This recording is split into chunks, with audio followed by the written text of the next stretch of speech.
السلام علیکم ورحمۃ اللہ وبرکاتہ۔ آج کے لیسن پارہ نمبر 9 سورۃ اعراف 189 سے 194 تک ہے۔ اعوذ باللہ من الشیطان الرجیم، بسم اللہ الرحمن الرحیم۔ رب اشرح لی صدری ویسر لی امری واحلل عقدۃ من لسانی یفقہوا قولی رب زدنی علما اللہم فقہنا فی الدین۔ والذی، وہ اللہ وہ ذات ہے، خلقکم من نفس واحدہ، جس نے تم کو ایک جان سے پیدا کیا، وجعل منہا زوجہا، اور بنایا اس سے اس کا جوڑا، لیسکن الیہا، تاکہ وہ سکون پائے اس سے، فلما تغشاہا، تو جب اس نے ڈھانپ لیا اس کو، حملت حملا خفیفا، اس نے بوجھ اٹھایا بوجھ ہلکا سا، فمرت بھی، تو چلتی رہی اس کے ساتھ، فلما اثقلت دعوا اللہ، تو جب بھاری ہو گئی تو پکارا ان دونوں نے ربہما، اپنے رب کو، لئن آتیتنا صالحا، اگر دیا تو نے ہم کو صحیح سالم یا صالح بچہ، لنکونن من الشاکرین، ضرور ہو جائیں گے شکر کرنے والوں میں سے، فلما آتاہما، تو جب دیا ان دونوں کو صالحا صحیح سلامت، جعل لہ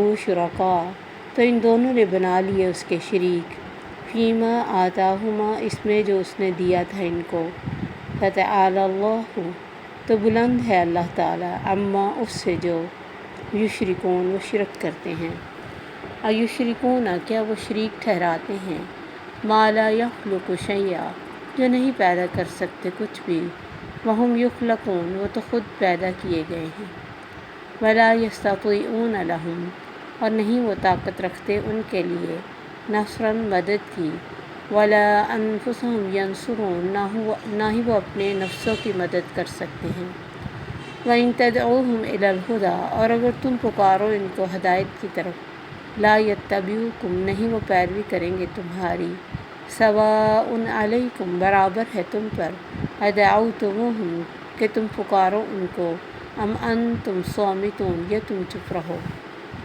ان الذین تدعون من دون اللہ، بے شک وہ ہستیاں جنہیں تم پکارتے ہو اللہ کے سوا، عباد امثالکم، تمہارے جیسے بندے ہیں، فادعوہم، پھر پکارو ان کو، فلیستجیبوا لکم، تو چاہیے کہ وہ جواب دیں تم کو، ان کنتم صادقین، اگر ہو تم سچے۔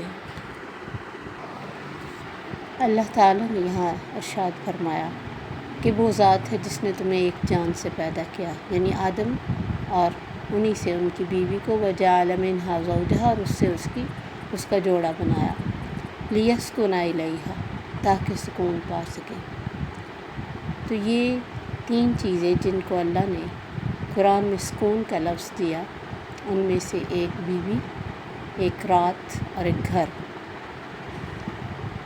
کہ رات میں بھی انسان سکون پاتا ہے سارا دن کی تھکاوٹ سے، اور بیوی کے پاس بھی سکون ہے اگر کوئی سمجھے تو، یا اسے سکون والی بنائے، اور پھر گھر میں بھی سکون ہوتا ہے، انسان باہر کے جھمیلوں سے تھک کر اپنے گھر میں شیلٹر کی طرح آتا ہے۔ تو یہ سکون اسی حالت میں ہے جب دونوں اللہ کو جاننے والے ہوں، اللہ کی محبت دونوں کے دل میں ہو، پھر وہ چھوٹی چھوٹی باتوں پہ لڑائیاں کرنے کے بجائے اگنور کرنا، معاف کرنا، اور دل بڑا رکھتے ہوتے ہیں، اور جو ادھر ادھر بیوی ہونے کے باوجود دھکے کھاتے ہیں، اپنی طرف سے وہ انجوائے کرتے ہیں، ایک بیوی کے ساتھ سکون سے نہیں رہ پاتے، یا اس کو دھوکہ دیتے ہیں، سکون کہیں اور ڈھونڈتے ہیں، بیویوں کے علاوہ مختلف باہر دوستیاں بنائی ہوتی ہیں، وہ کبھی بھی سکون کا باعث نہیں ہو سکتی، کیونکہ سکون وہی ہوگا جہاں اللہ نے کہا۔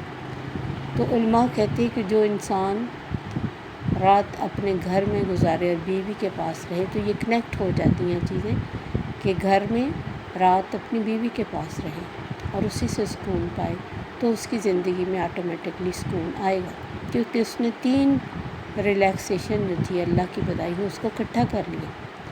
اب جو گھر سے باہر سکون ڈھونڈے گا، اور گھر سے باہر بیٹھ کے دوستوں میں ٹائم ویسٹ کرے گا، اور جاتے اس کی بیوی تکلیف پیچھے محسوس کر رہی ہے، اس کے بچوں کو اس کی ضرورت ہے، بیوی کو ضرورت ہے، وہ ان چیزوں سے دوڑ کر اگر ادھر ادھر سکون پاتا ہے تو کیسے پا سکتا ہے؟ انہی دوستوں سے پھر بہت سارے مسائل پیدا ہوتے ہیں، آگے غلط چیزوں کو بندہ اڈاپٹ کرتا ہے، اور مزید اگر کسی عورتوں سے تعلقات ہے تو وہ بھی حرام کاریاں اور بے سکونیاں ہی لے کے آتی۔ تو یہ عورت میاں بیوی کا یعنی رشتے میں یہ بڑی اہم بات ہے کہ وہ ایک دوسرے سے سکون پاتے ہیں، اور خاص طور پہ بیوی کی طرف اشارہ ہے۔ لیکن اس دور میں یہ چیز بہت کم ہو گئی کہ کوئی اس چیز کو سمجھے کہ میرے لیے سکون کہاں ہے، اور پھر جب اس کو کسی طرح مالی طور پہ، جسمانی طور پہ، ذہنی طور پہ اور ہر طرح سے ریلیکس نہیں رکھنا، تو ظاہر ہے وہ پھر اریٹیشن کی حالت میں ہوگی تو سکون نہیں دے سکے گی۔ تو اس میں بھی بہت سارا حصہ مرد کا ہے کہ وہ اس کو ہر طرح سے سکون میں رکھے، تاکہ جب اس کے پاس جائے اور وہ ہنستی مسکراتی اسے نظر آئے۔ اسی لیے عورتوں کو بہت زیادہ حکم ہے کہ وہ اپنے شوہر کے لیے بناؤ سنگار کریں، اور جب بھی شوہر انہیں بلائے، وہ کتنے بھی اہم کام میں ہوں، چھوڑ کے اس کے پاس جائے۔ تو یہ ساری چیزیں عورتوں کو بھی کہا، یہ نہیں کہ صرف مرد، لیکن اس میں مرد کا بہت سارا حصہ ہے کہ اگر وہ اپنی بیوی کو ہر لحاظ سے سکون اس کے ساتھ رکھتا ہے تو وہ بھی اس کے لیے سکون کا باعث بنتی ہے۔ فَلَمَّا تَغَشَّاهَا حَمَلَتْ حَمْلًا خَفِيفًا، تو اللہ فرماتے جب ان کے تعلق سے اسے حمل ہوتا ہے تو وہ کچھ ٹائم تو سکون سے آسانی سے چلتی رہتی، کوئی بوجھ فیل نہیں کرتی۔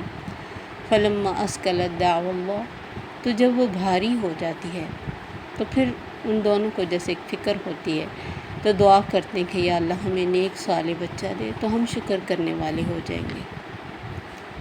تو یہ دعا کے لیے بھی بعض دفعہ مطلب باپ کو پتہ ہی نہیں ہوتا کہ مجھے کوئی دعا کرنی ہے، یا پھر یہ بہت اہم چیز جو اللہ کی طرف سے ایک نعمت ہمیں مل رہی ہے تو اس کو نعمت سمجھ کے قبول کرنا ہے۔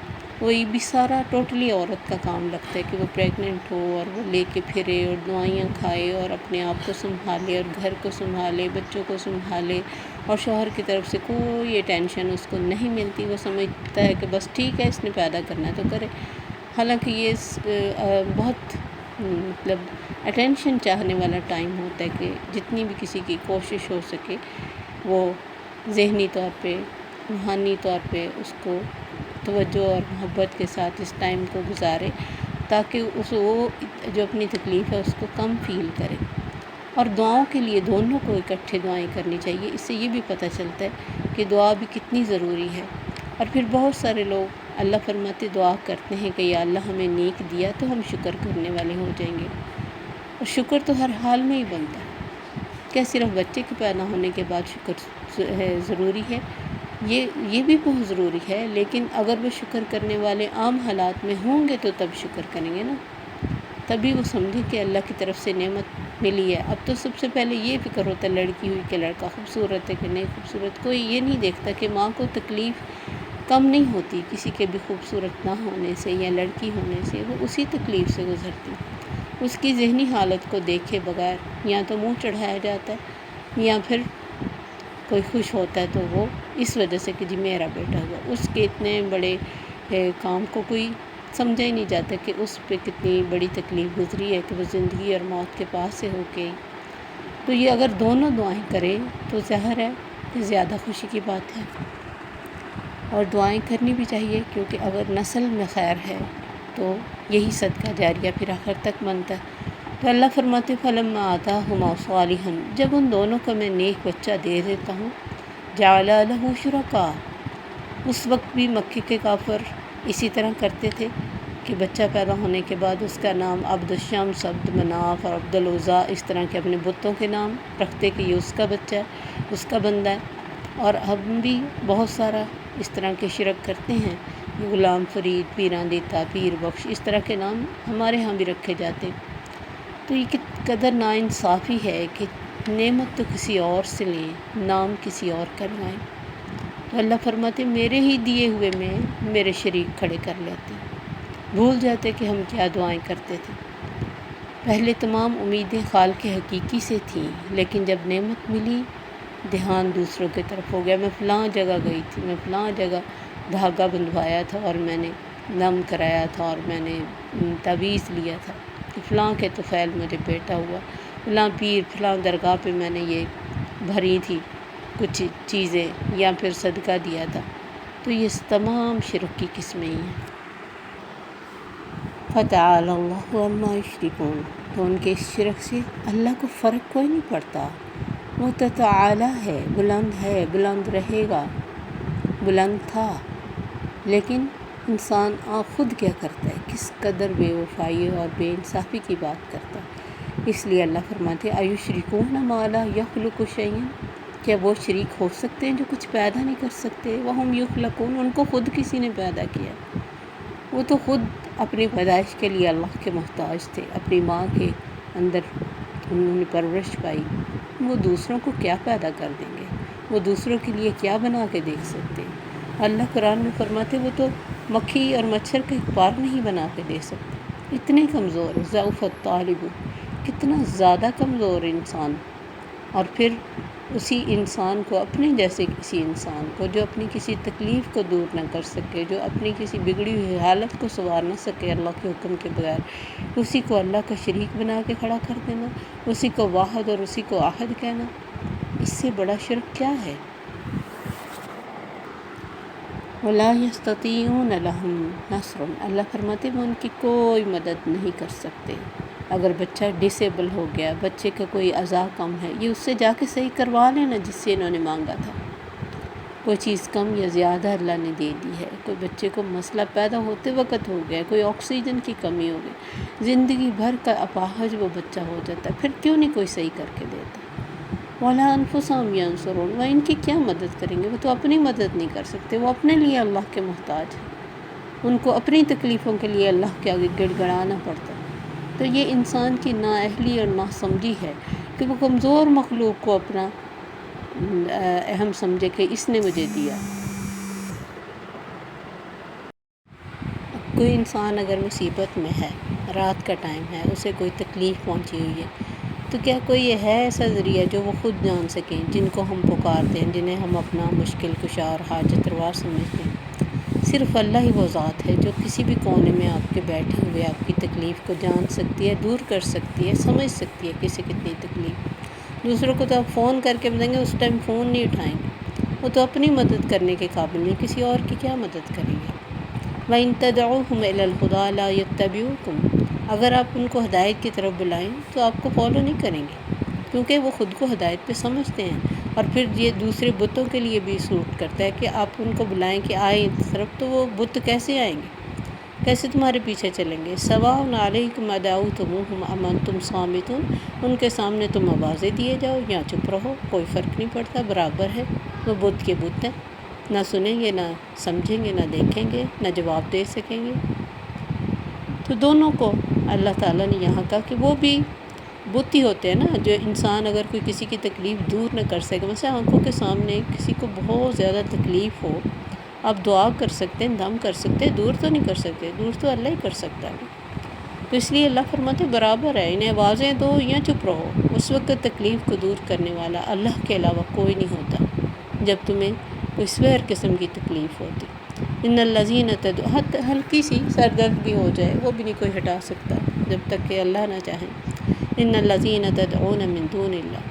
جن کو تم اللہ کے علاوہ پکارتے ہو نا، عباد امثالکم، تمہارے ہی جیسے انسان ہے، کمزور، کچھ کرنے کے قابل نہیں، اللہ کے آگے مجبور، اپنی مرضی سے اپنا سانس بھی نہ لے سکیں، چل بھی نہ سکیں.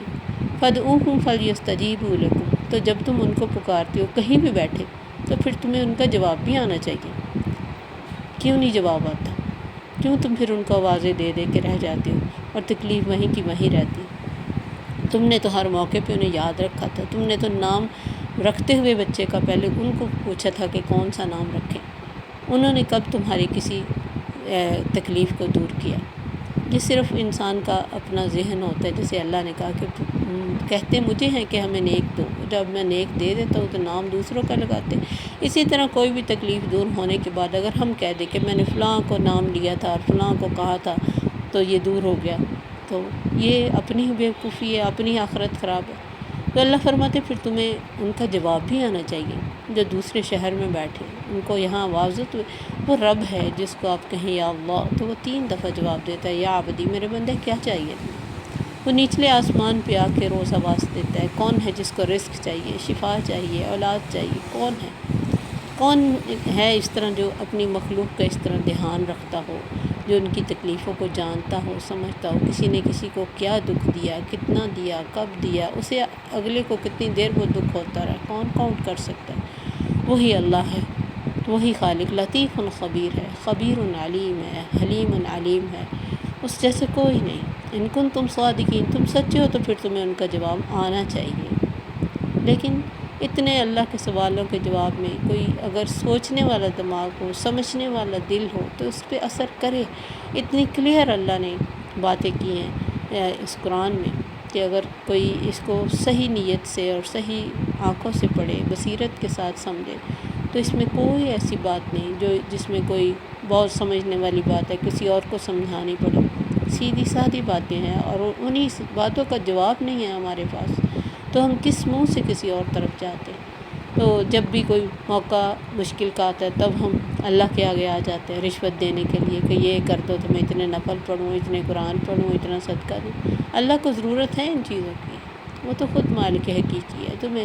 تمہاری چھوٹی جھوٹی موٹی اور چھوٹی موٹی اور بے دھیان کی باتیں تمہارے اپنے لیے ہیں، اسے اس میں سے کچھ نہیں چاہیے۔ وہ تو یہ چاہتا ہے میں اپنے بندے کو وہ دوں جو میں نے اس کے لیے اچھا بنایا ہے۔